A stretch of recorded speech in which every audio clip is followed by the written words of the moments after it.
Hello, everyone, and welcome to Lexi's Book. I am your host, Lexi, where we will be discussing books and book club recommendations. This is my BookTube channel. If you listen to my podcast, I do have one on Spotify and Patreon. Spotify, it's free to listen to my content for 2 episodes a month, where the first episode, I will be talking about the books I'll be reading for the month, just a very quick episode, not more than 10 minutes. And then the second episode, at the end of the month, I've read all those books, or hopefully all of them, and then I will give a summary, my thoughts on the books, and then some common book club questions that I'll leave open to you, my audience, and you can always contact me on lexisbooknook.com.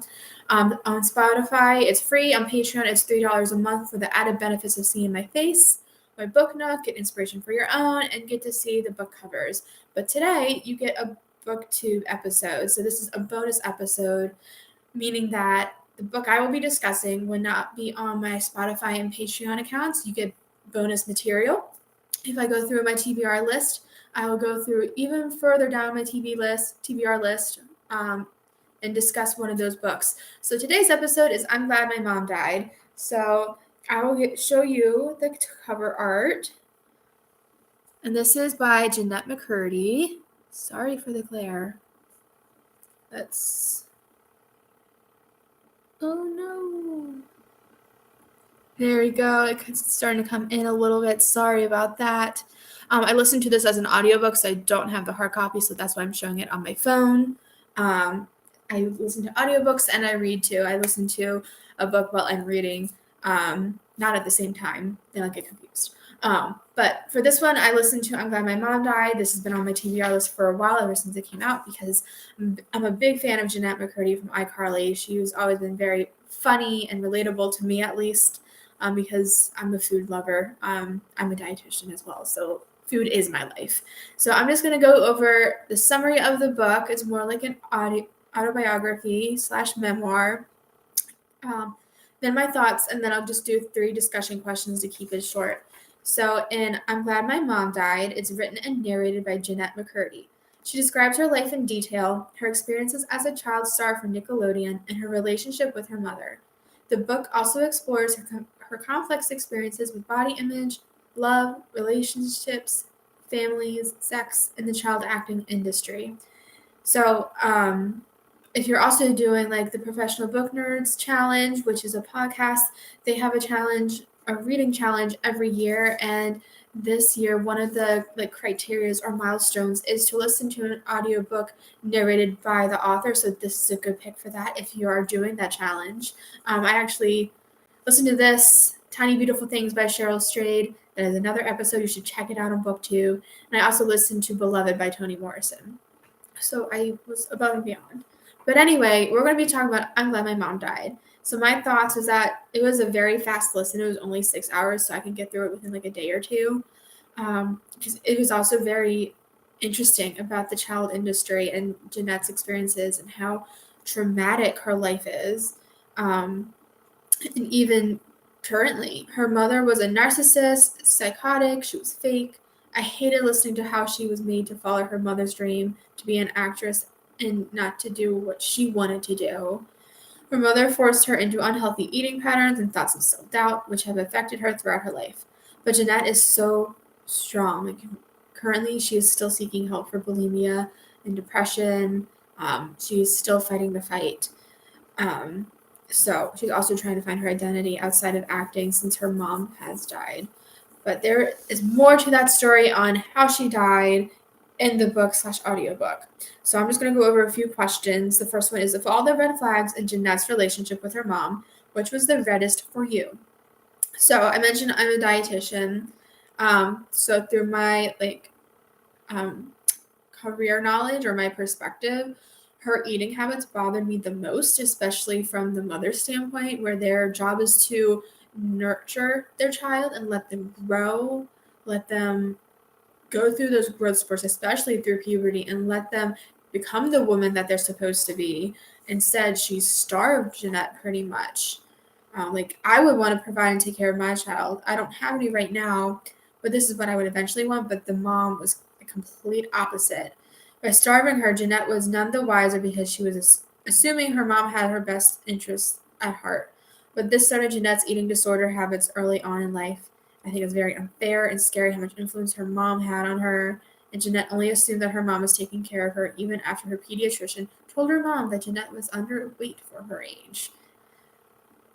You should listen to that part. It made my jaw drop to hear the pediatrician say this and Jennette being confused because her mom lied to the doctor that she was feeding Jennette. But Jennette had this assumption that, or this idea that they're supposed to eat as little as possible. So anyway, that was my big red flag as a dietitian, and I think it should be appalling to almost anybody, but that is just me. The second question is, I'm becoming an angry person with no tolerance for anyone. I'm aware of the shift and yet have no desire to change it. If anything, I want it. It's armor. It's easier to be angry than to feel pain underneath it. Was her anger an avoidance mechanism, or did it ultimately save her? I think her anger did ultimately save her. Otherwise, she would have continued to drown in her binge eating and drinking habits. Her anger would come more and more as her problems progressed. And I think it was her way to notice these habits and to do something about it. However, her boyfriend, Steven, also helped. He encouraged her to get her help for bulimia, and she helped him with his schizophrenia. So I think she didn't want to change it at first, but she was aware of the problems. And then over time, she was able to seek the help with the prompting of her boyfriend. So maybe not at first. I don't think it saved her at first, but she realized how bad her habits were, how bad her bulimia was, how much her alcoholism was progressing. But with the encouragement from somebody who actually had the best interest at heart for her, and she realized it, I think that's when she had that shift that this is meant to save me. Okay, the last question I want to ask you is, she wanted this, and I wanted her to have it. I wanted her to be happy. But now that I have it, I realize that she's happy and I'm not. Her happiness came at the cost of mine. I feel robbed and exploited. Question. Have you found yourself in circumstances where your desire to please others came at too high a cost at your own happiness or sanity? So, yes, but not the extreme cost like Jennette's. But I do find myself in many circumstances where I would say yes to do things that I normally wouldn't do, or just do more things on top of my plate than I can afford to. Like, I'm already stressed to the point of breaking, but I say yes to help someone else out, or adding more to my schedule that I can allow, and it causes me to go to the breaking point. And I've also done this in relationships, like doing things that I normally wouldn't do for other people, but because I love that person, I would do anything for them. And I want to keep them happy and maintain that relationship, especially if it's struggling. So yes, but this took pieces of me away, becoming less of who I truly am. It made me a smaller version of myself and a sadder version of myself as well. So at the cost of other people's happiness, I've taken away my own and my own comfort for others.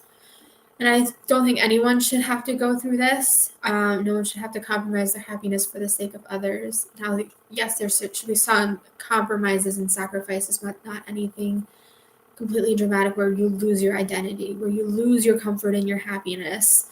If you're uncomfortable time and time again, maybe that's a sign that you're not being called to do that thing to help that person.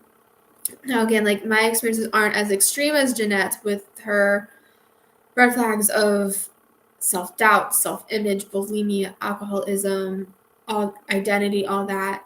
I mean, I've had some problems with identity, but not as dramatic as Jennette's. But your feelings are valid, and that's something I learned through therapy, and that is comparable to probably what Jennette is going through. So this is a very heavy book, or audiobook, whatever you decide to do with it. It does have these topics that might be like trigger areas. So just a fair warning, it does mention all those things that I mentioned. So if you experience any of those things and it makes you uncomfortable, or you're not ready for it, maybe I'm Glad My Mom Died is not the right book for you at this time. But I did find it very fun to read, as morbid as that sounds, just because Jennette is a breath of fresh air, and she always has some humor, and she's very honest, and it makes me believe that even the people that are struggling are strong enough to turn things around. And you can also add to these questions if you have additional book discussion questions that you want me to answer, or if you have questions for me. I have a website called lexisbooknook.com. That is spelled Lexie, lexisbooknook.com, where you can contact me. And I also have those podcasts that I mentioned, Spotify and Patreon. Spotify is free content. Patreon, you get added benefits to see my face, my book nook, get inspiration for your own, and to see the cover art for $3 a month. So you get all those benefits for just $3. And then I have my booktube page right here where you get additional content for bonus episodes. So I hope you enjoy this episode, and I hope you keep listening, and I hope you keep on reading.